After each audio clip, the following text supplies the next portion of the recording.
I'm doing this video in defense of all rape victims like Brooke Neville's raped by Matt Lauer. Rape victims who go back and have an affair with their rapist need to be understood.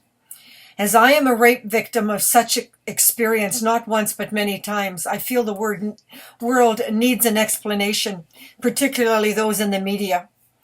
My first rape was 16. He drugged me, and after I escaped, my mother made it very clear to me that the only reason he did that to me was because he loved me too much. She made me feel that I should be grateful to have someone love me that much, and I should forgive him. I did, and he raped me several times after that. People thought we were perfect together. What I felt each time was nothing, frozen. I just lay there and let him do whatever he wanted. Some months later, I broke it off and refused to speak to him or ever see him again, and forbid my friends or mother to ever say his name again. The next one I dated, I made sure I never had any alcohol so I could not be drugged. When I refused him sex, he got my girlfriend pregnant and called my mother, begging her to send me to his house, wanting to see me to say goodbye. They were getting married and moving away.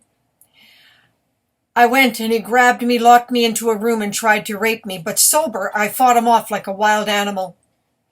Broke free, and once I got home, cursed my mother for sending me to that monster. After that, I went to Toronto and was date raped by a man. I truly had been charmed, seduced, and it was not unpleasant. He just kept saying how much he loved me. He got me pregnant. Furious, I broke it off and let him, and never allowed him to touch me again. I had my son and gave him up for adoption. I worked hard to look beautiful, dressed sexy, because I liked looking pretty, but never because I wanted sex. I'll skip the next 30 or more men who had their way with me to the last most brutal in 1983. I was held hostage, drugged with alcohol and God knows what, brutally tortured and anal raped. I had shock and amnesia the entire time. I consciously had no memory of what he did to me, except there were witnesses who all ignored what he did to me. When I did go to the police each time, they refused to help me.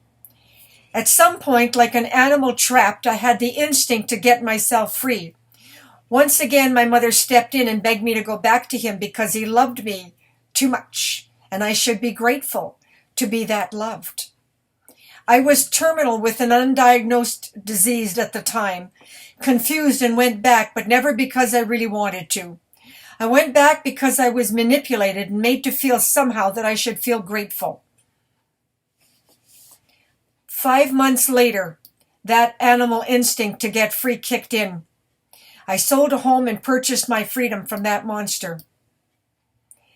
At the age of 52, now sober in AA, a policeman raped me in his home while his 13-year-old son slept in the next room. I froze. When he was done, I picked myself up leaving, never spoke to him again. I have no desire for sex in my life and have a man who loves me enough to look after me, knows rape victims become manipulated as he grew up with one. 3 of my girlfriends married their rapists because they got pregnant and their mothers made them marry them. All 3 ended in divorce. One tried to kill herself, and the other 2 moved from town, disappeared, and were never heard from again. I never fully recovered. Most don't. At 78, I still dress up to look pretty and sexy, even for a video. When I was young, truly beautiful, I never felt beautiful, no matter how gorgeous I was to others. When I look in the mirror, I feel ugly.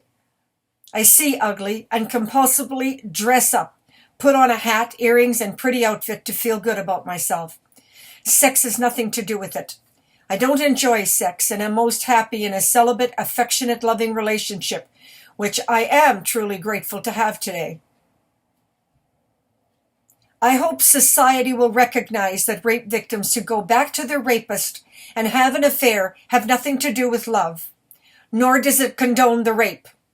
They are manipulated, often have amnesia blackouts, and the memory consciously does not come back for decades.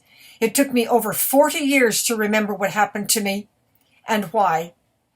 Anyone who argues that Brooke, after the rape, had an affair with Matt Lauer, proving he did not rape her, has no knowledge of what it is like to be a rape victim. Whether we are children when it is done or adults makes no difference. The damage is multifaceted and abusively condoned by barbaric society worldwide.